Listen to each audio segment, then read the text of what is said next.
Are you filming me or the truck? This is my 1970 Chevy C10. We've called it a 69 a few times, but it actually is a 70, which can't tell the difference. I don't know why I said 69 for the longest time. Maybe it's because that's our suite. Maybe it's because of what everybody else thinks, but it is a 70. And basically, chassis company Rev B was getting started. It was in the talks, and Scott and I are good buddies, and Derek that was helping out with the company in the beginning.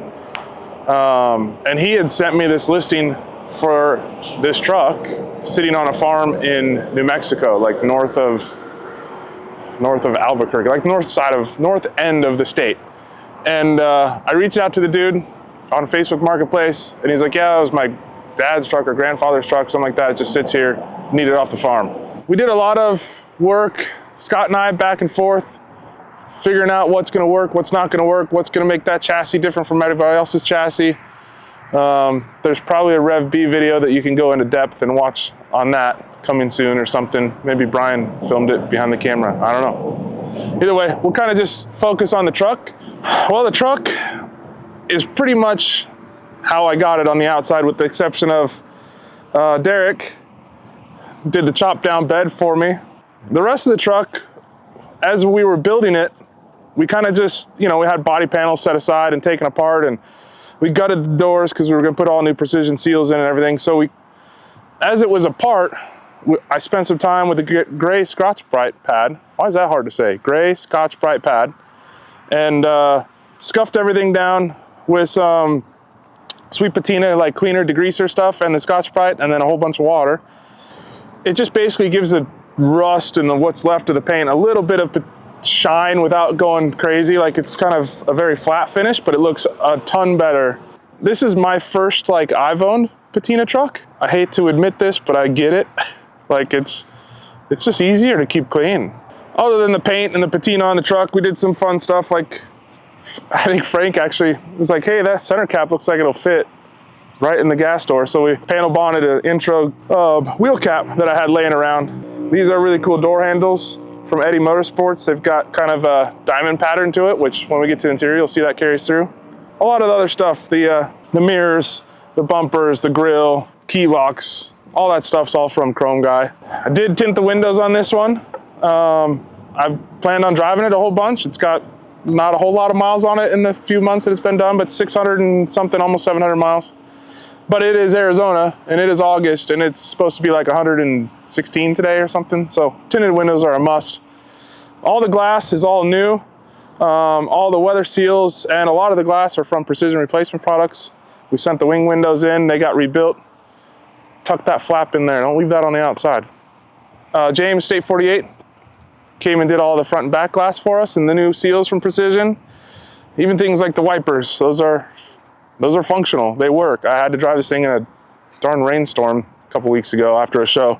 Emblem here and emblems on the side are the factory ones, but all the lights are on the entire truck. So headlights, taillights, marker lights, turn signals. We did add the cargo light and third brake light just because I thought it was nice to have a cargo light.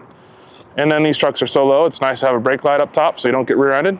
But all of those are all LED, and they're all from UP Auto, or United Pacific as most of us know them. What else? Antenna. Manny will appreciate this one. We left the antenna. Didn't even ever take it out. So this is just the antenna that was here from 1970. Big thing when we open the hood, as you'll see, this is the exhaust for the truck. So those of you that don't know the truck very well, we'll show you what that's all about when we open the hood. The stuff that we haven't talked about, the obvious, the wheels and tires. And these are intros, and we have a 22 by 8.5. And I don't normally do this, but we're gonna give you some specs. You're supposed to be able to measure this stuff yourself if you're gonna build a truck. But we have 22 by 8.5s up front with a 6-inch backspace. Works perfect with the Rev B chassis. You might be able to get a 9 under there. You may be able to go 5.5-inch backspace, but I can tell you, 22 8.5 with a 6-inch backspace up front is money. Drive it low, doesn't look crazy sucked in. It's definitely not any more sucked in than the rears. So I like that fitment. 255/30/22 for the tires. Tires are from that tire shop that you have to text. Custom, what is it called, Brian? Come on, help me out. Huh? No, it's Walmart.com? Walmart.com. Custom Car Audio, which is a tire place, but they take care of us on these types of setups where 2415s are hard to get. The backspace on the rear is the only problem that we really had, that we had to find a solution with the Rev B chassis. And honestly, it would be any chassis because it's the width of the frame rails, which this one, I think Rev B follows the factory width. So pretty much any C10 chassis, if you did a 2415 with a 3-inch backspace, you're gonna have caliper clearance to the frame rails. So we worked with Bear because they're in town, and they made us a special mount, and we rotated the caliper so it's all the way at the bottom, meaning it doesn't sit on the back or the front like it normally would and run into the frame rail. All right, obvious, hood opens super easy. That's because we have this Altman latch under the hood. So this is a bolt-in deal that they make. Nice little roller up here, and it works just like the door latches. Also is on some switch suspension hood hinges with the hydraulic struts. So these things like want the hood to be open. You gotta make sure that you're holding it. So wind blows or whatever and you're at a show, this thing's staying up, no problems. But let's talk about the engine, because that's kind of the main focus of this truck other than the sweet patina. We work with Summit quite a bit at the shop, and so when it comes time to do like a personal project for myself, they usually give me some help. We bought a 5.3, and then, like I say, Summit's kind of focusing in a little bit on a turbo line of stuff, so they have a cam that's meant to be in a boost application, basically. So we got the engine in stock form. I think they rate it for like 450 horsepower, so it's obviously not GM stock, but it's the way you buy it from Summit. Got it here, ripped the cam out, put all the new cam and springs and push rods and did the trunnion upgrade, all that fun stuff to the top end. Put the engine back together, set it in here. This was one of the things we had to do with Rev B, is make sure the engine was where we liked it, which I think this one just actually fell into place, but it was one of those things that we wanted to check. But then we threw this big turbo on there. This is a 7579. This is a turbo from Summit Racing. The really cool thing about this whole turbo setup is that it's obviously single turbo. So everyone that's familiar with turbos and single turbos is probably familiar with like the cast manifolds that you can buy for these. So we did a normal cast manifold, like you'd run on anything, on the driver's side. And then that loops around to the manifold that's on this side that's a little bit special that we'll talk about. So this is a cast stainless, meaning it won't rust. So superior to a cast iron. So the really cool thing about this, other than the fact that it'll never rust, is that it's a divided log, meaning as that passenger side or driver side comes around the engine and comes into that manifold, it's completely separate from the passenger side exhaust ports. And it's separate all the way until it goes into the turbo. The cool thing about that is, if you notice we have 3 exhaust tubes there, we can run wastegates on both sides. So we can double our wastegate capability. You'd have to ask like a super big turbo guy why that's important.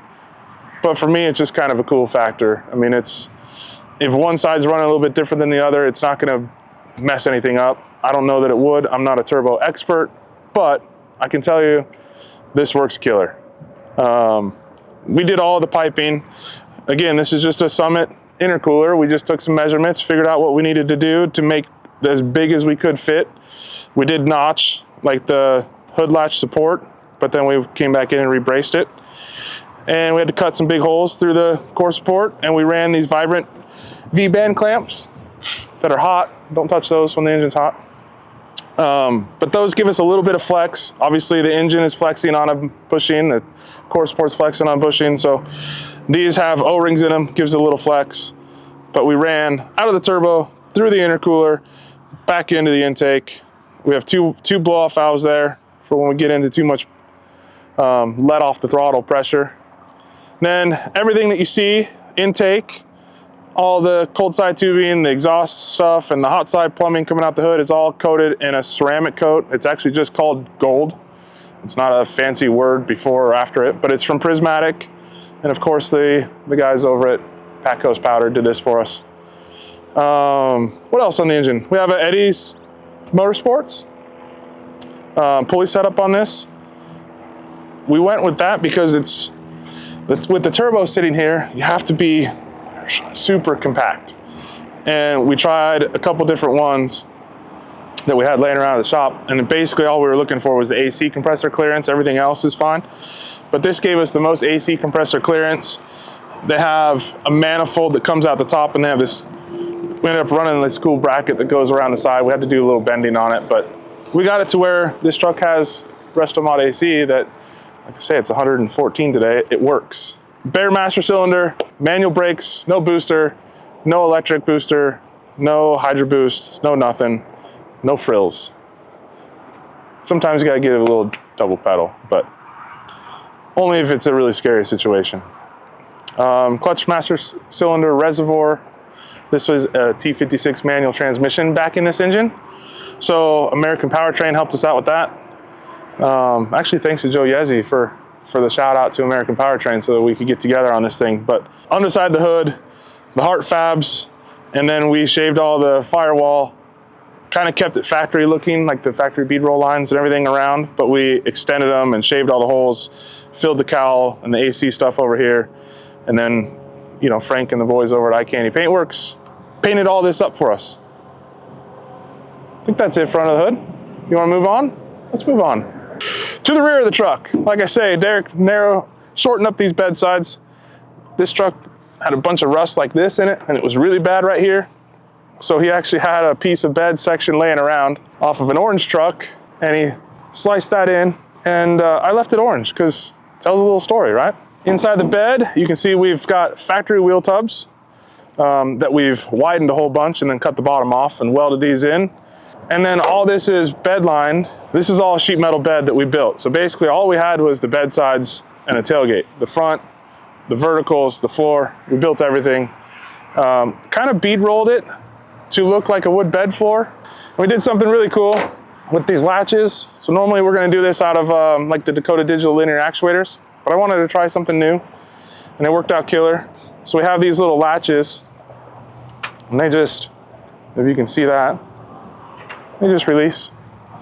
And then we did a pull shock on it. So rather than a push shock that wants to push the bed open, we did a pull shock that wants to keep the bed closed.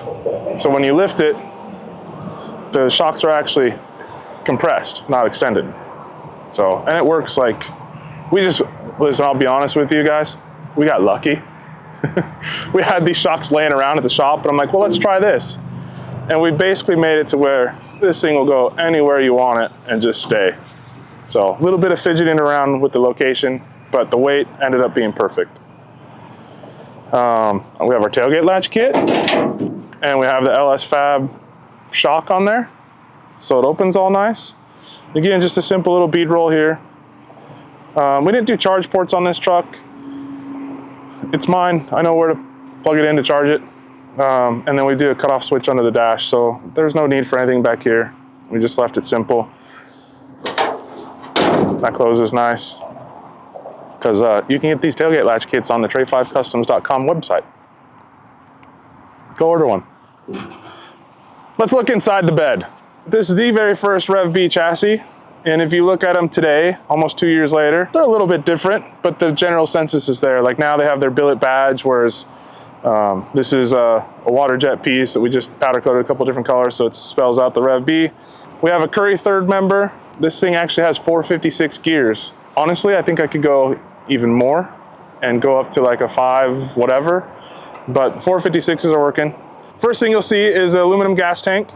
Again, this was the prototype, so it looks a little bit different, but we jammed this one with an Aeromotive dual 340 pump. So we did that, did not want to short on the fuel with the turbo. We actually make 18 pounds of boost at like 4,000 RPMs on this thing, so fuel is important. The AccuAir ECU, dead smack in the middle, 2 Viair 425s, one on either side, and then the AccuAir Endo VT tank. So valves are inside the tank.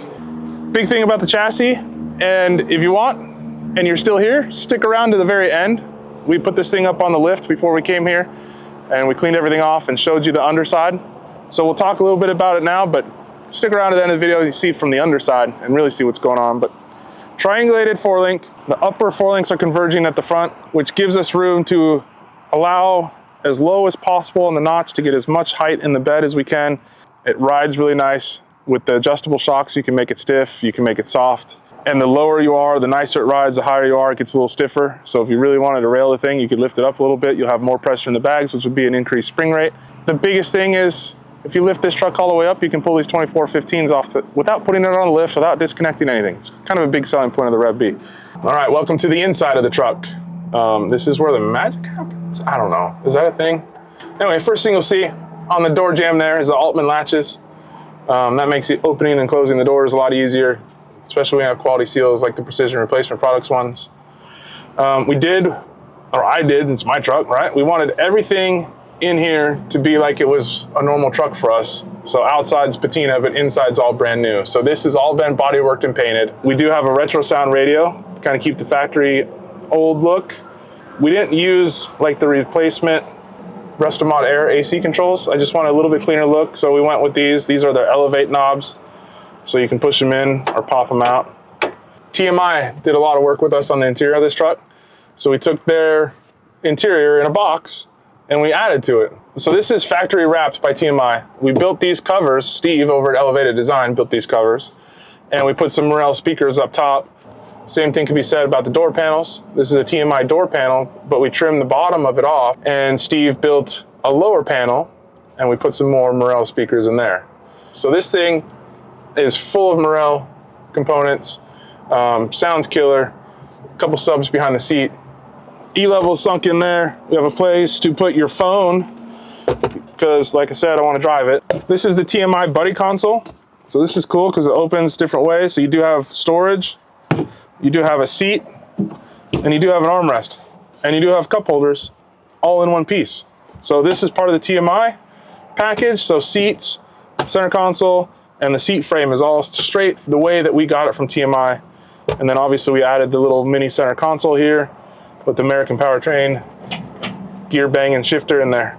So just kind of some stuff to finish it out. We have the RTX or the Retro Tech gauges from Dakota Digital. The steering wheel is also from TMI and it came wrapped in matching material, so that's nice.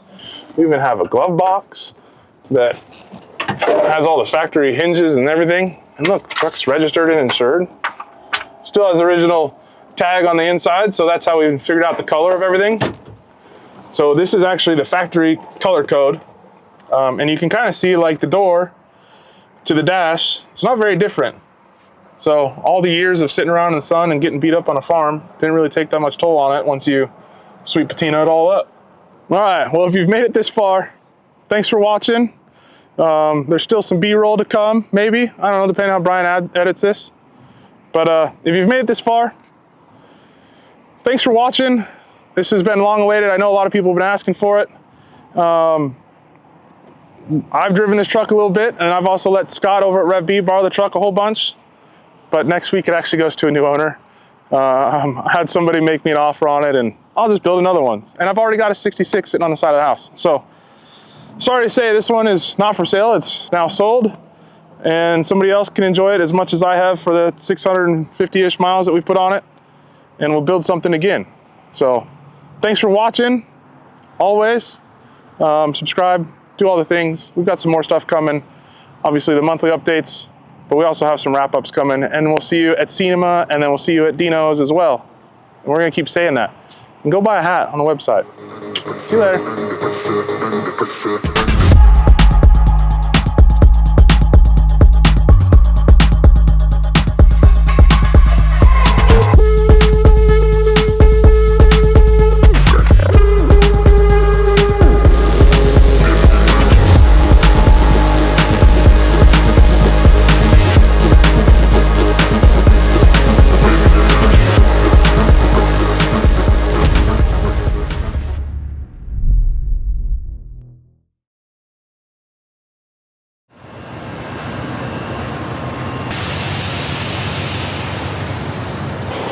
Welcome to the wrap-up video of my personal truck. We got like 600 or 700 miles on this thing now. We like to put them back on the lift, make sure everything's golden.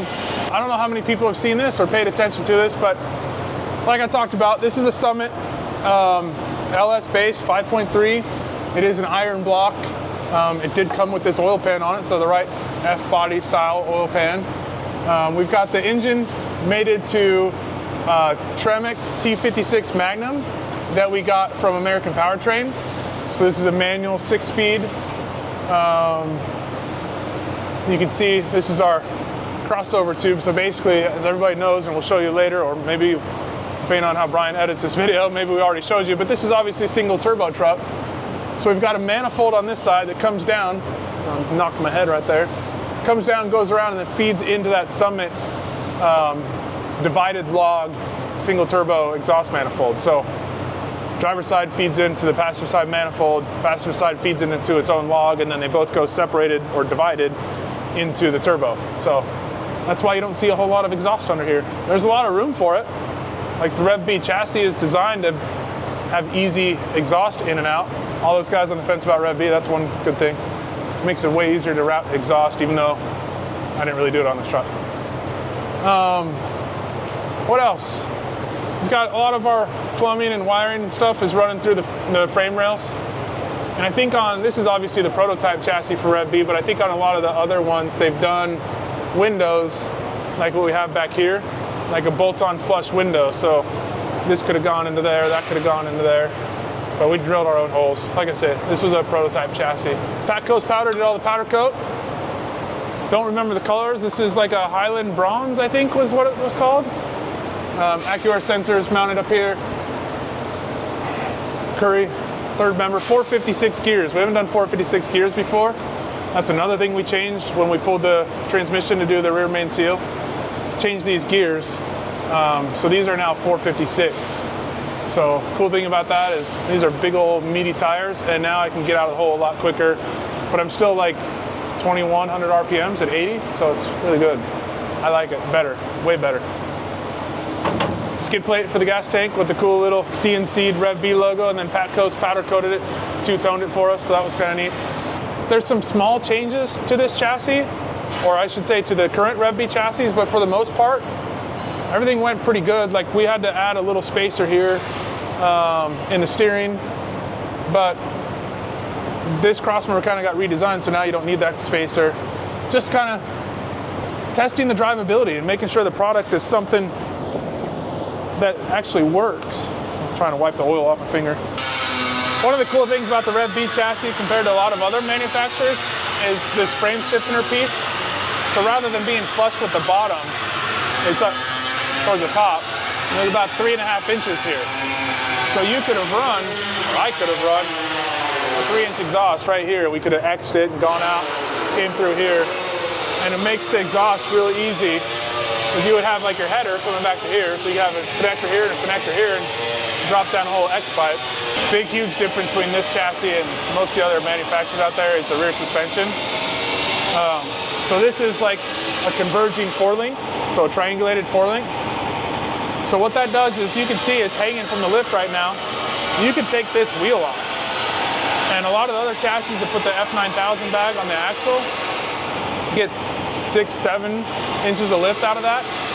And this they're getting like 10 or 11 inches. So that's enough to where like I can get this wheel off, and we've had to do it. Obviously when they did the third member, they had to do it. You pull this wheel off, so you can jack the truck up, pull the wheel off without disconnecting the AccuAir sensor, the sway bars, any of the suspension, the bags, the shocks, all of it can stay there. So that's a big bonus to the Rev B stuff. So this is a bolt-on battery mount, and they provision the chassis to be able to bolt here, which is where we like it, but they also provision it to bolt back here, which with the 2415s obviously doesn't fit. And there's some patina truck things about this truck, like we have underglow lighting, and rather than like doing 2 separate strips, we just made a hole right here through the cab and just ran 1 strip the whole way through because, you know, it's patina. So you can do that. Always put a circuit breaker within like 12 inches of your battery. If you don't, you're gonna burn your vehicle down.